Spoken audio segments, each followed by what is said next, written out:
To welcome in now criminal defense attorney and former prosecutor David Bruno. David, I want to first garner your reaction to this huge verdict for Brett Hankison. Yeah, sure. I mean, first and foremost, look, we have to respect jury verdicts.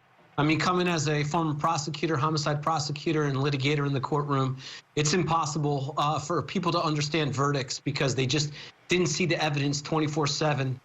Some people have covered it with you guys, but most have not. So first and foremost, let's respect the verdict. But I am surprised. I'm surprised on a number of levels. I'm surprised that it came back so quick.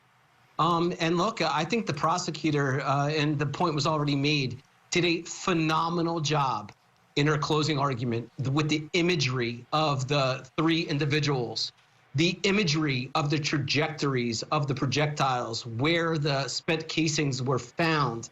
And this particular individual ran around the building and fired into the side of the building. And she did a phenomenal job laying that out. But I think ultimately what won this case for the defendant was the defendant himself.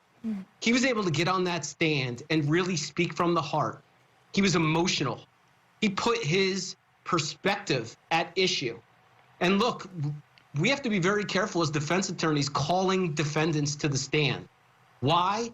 Because the prosecutor has the burden of proof beyond a reasonable doubt. They have the obligation to prove each and every element to a very, very high standard of proof. And the defendant has a constitutional right not to testify. And the jury cannot take that into consideration. The jury has to really just look at the prosecutor's proof to see if they proved the case. But when a defendant takes the stand, it's all eyes on the defendant, especially in this case, because like we're seeing here, he testified about a rifle and thinking that it was almost like an AK and like an army style assault on these police officers.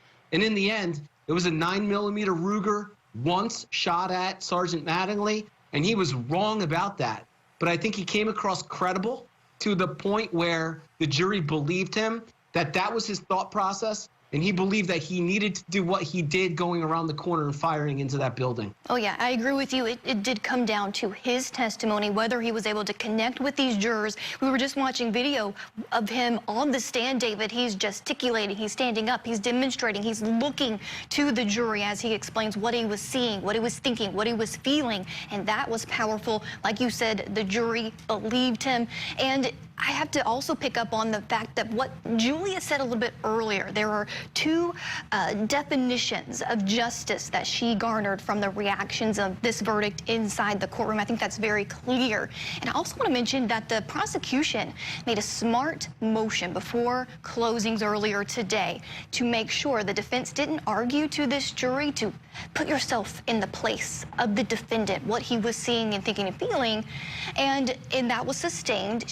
She couldn't do it. The defense couldn't do it in closings. But, you know, David, jurors are humans. We're going to sit there and we're going to empathize. We're going to relate to the victims in this case. We're going to relate to the defendant in this case. And like you said, I think that's ultimately what happened here. The eyes of the law are human eyes. And let's, though, move on to more reaction to this verdict, because the mayor, actually, of Louisville, Greg Fisher, wrote a statement. I wanted to get your reaction about this. He said that while I appreciate the work of the jury, today's decision adds to the frustration and anger of many over the inability to find accountability for the tragic events of March 13th, 2020. While the conduct considered in this case was specific to Breonna Taylor's death, the fact remains that she should not have died that night. And I know that for many, justice has still not been achieved. For Metro government, we remain focused on ensuring this never happens again, with a singular determination to build greater trust between LMPD and the larger community they are sworn to protect and serve.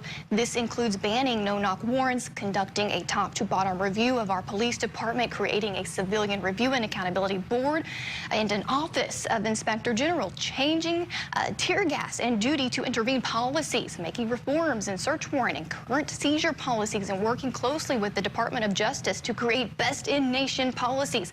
That's a lot there.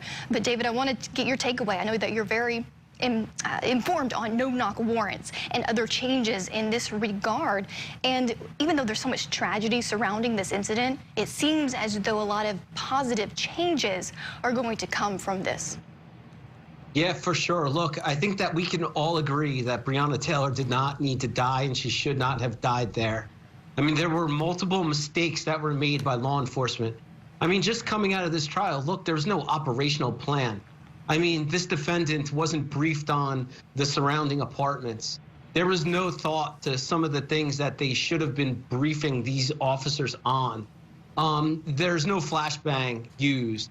Look, we talk about no-knock warrants, and I've been on this program before. There is a place for no-knock warrants in our law, but it does need to be used sparingly.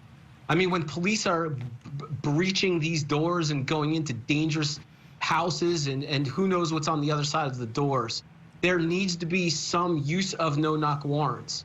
I don't think we could just ban them altogether, but at the same time, there are cases like this.